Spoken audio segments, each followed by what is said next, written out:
Anyways, we're gonna watch.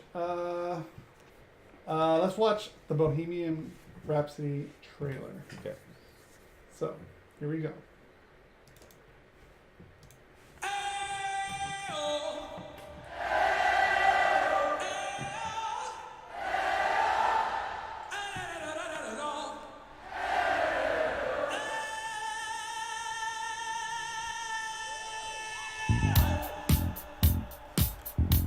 So pumped for this movie. Yeah, me too.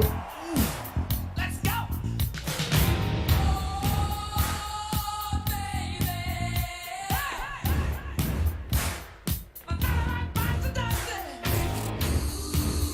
She's a killer queen. Just gotta get out. Just gotta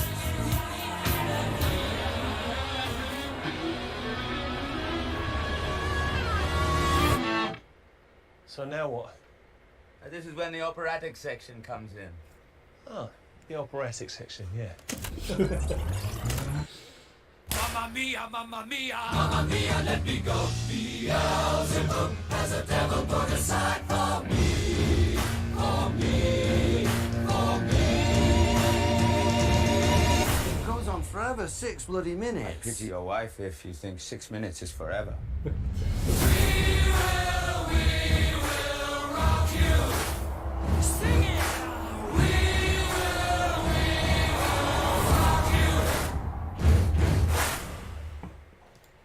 you. I'm so hyped for Dude. that. I'm so hyped for that. Yeah.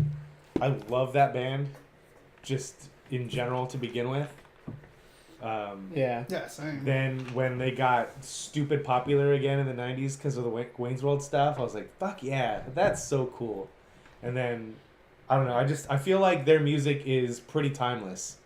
And it doesn't matter what era you listen to it in, you can appreciate it for what it is. Yeah, for sure. It looks awesome. If any people watching this, I was fiddling around with my headset, but I literally just saw this trailer this morning. I wasn't getting a good sound, so I was watching, paying attention. It looks awesome. I mean, it looks what you would expect it Yeah. to look like. You know what I mean? So it's not really a whole lot to say. It's fine. I adjusted the volume. Okay. Yeah, it was just low.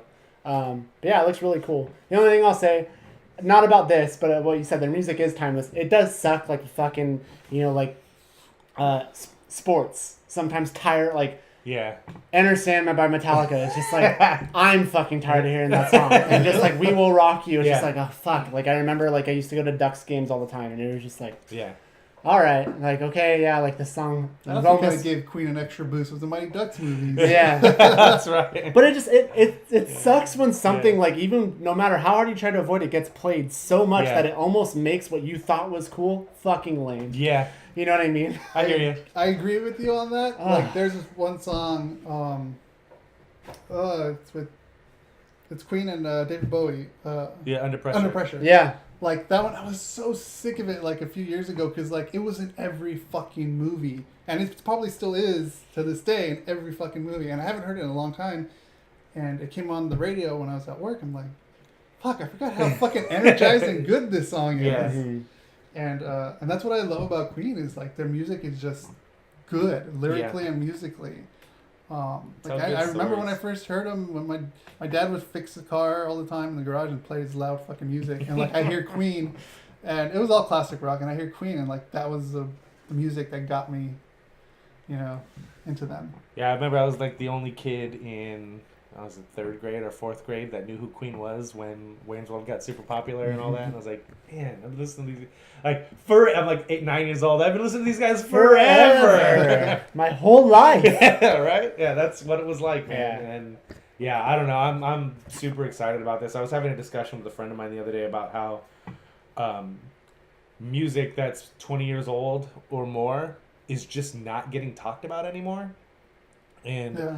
and like there are other bands that are getting credit for Covering trailblazing or doing something new with music when they're just like straight up I won't say ripping off, but they were super inspired by older bands. super inspired enough to have lawsuits. Yeah. Like Blurred Lines, I think, had a lawsuit against it. Yeah.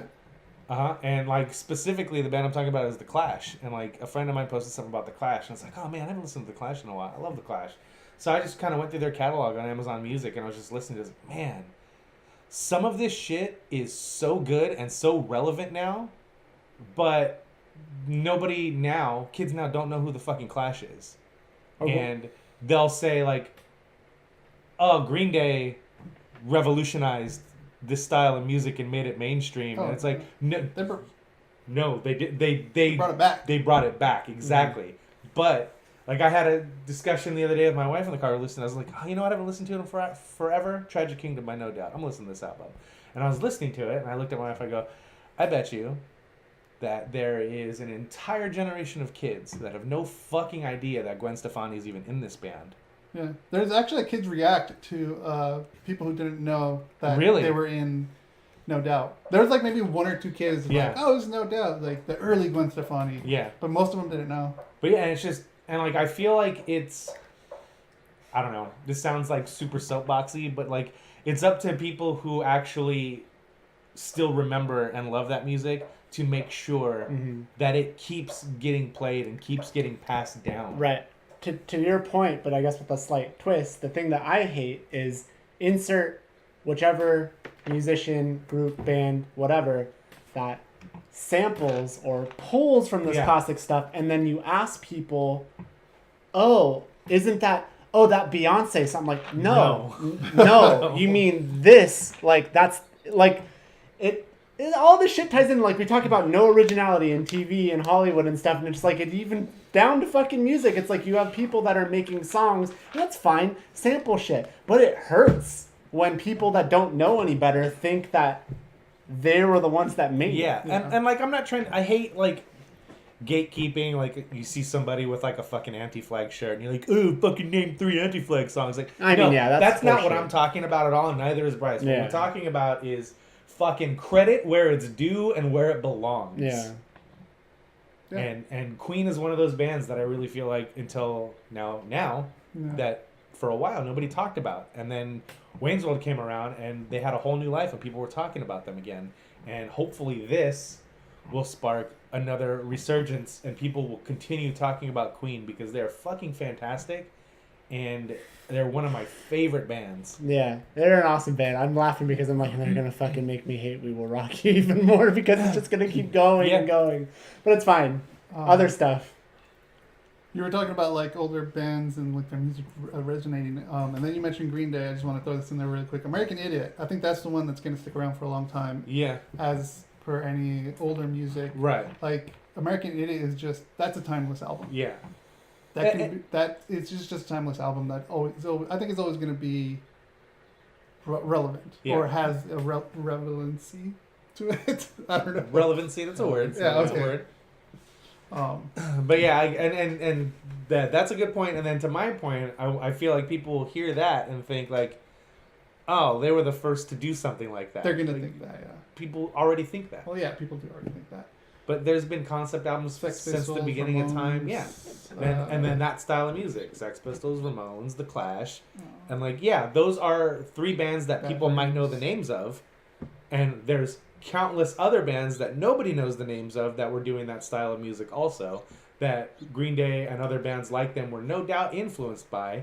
But these are the touchstones. And these are the ones that stick around. Yeah. That's why we mention bands like, when you mention Green Day, you have to mention The Clash. Mm-hmm. You have to, because it's so obvious that Billie Joe Armstrong is really trying to pull that style of vocal out.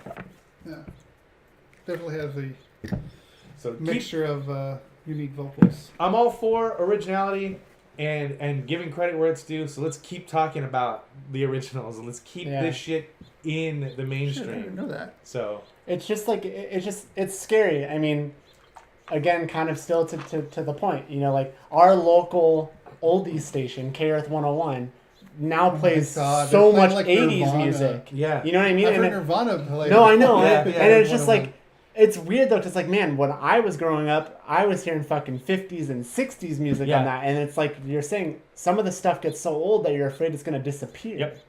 So yeah, I don't know, it's scary. But yeah, the movie looks awesome. I think that Remy or Ram, however you say it, Malik is going to be an excellent Freddie Mercury. He should spell his name differently if it's Remy. Is it Ramy? Ramy. Should be Ramy, yeah, okay. Or Remy.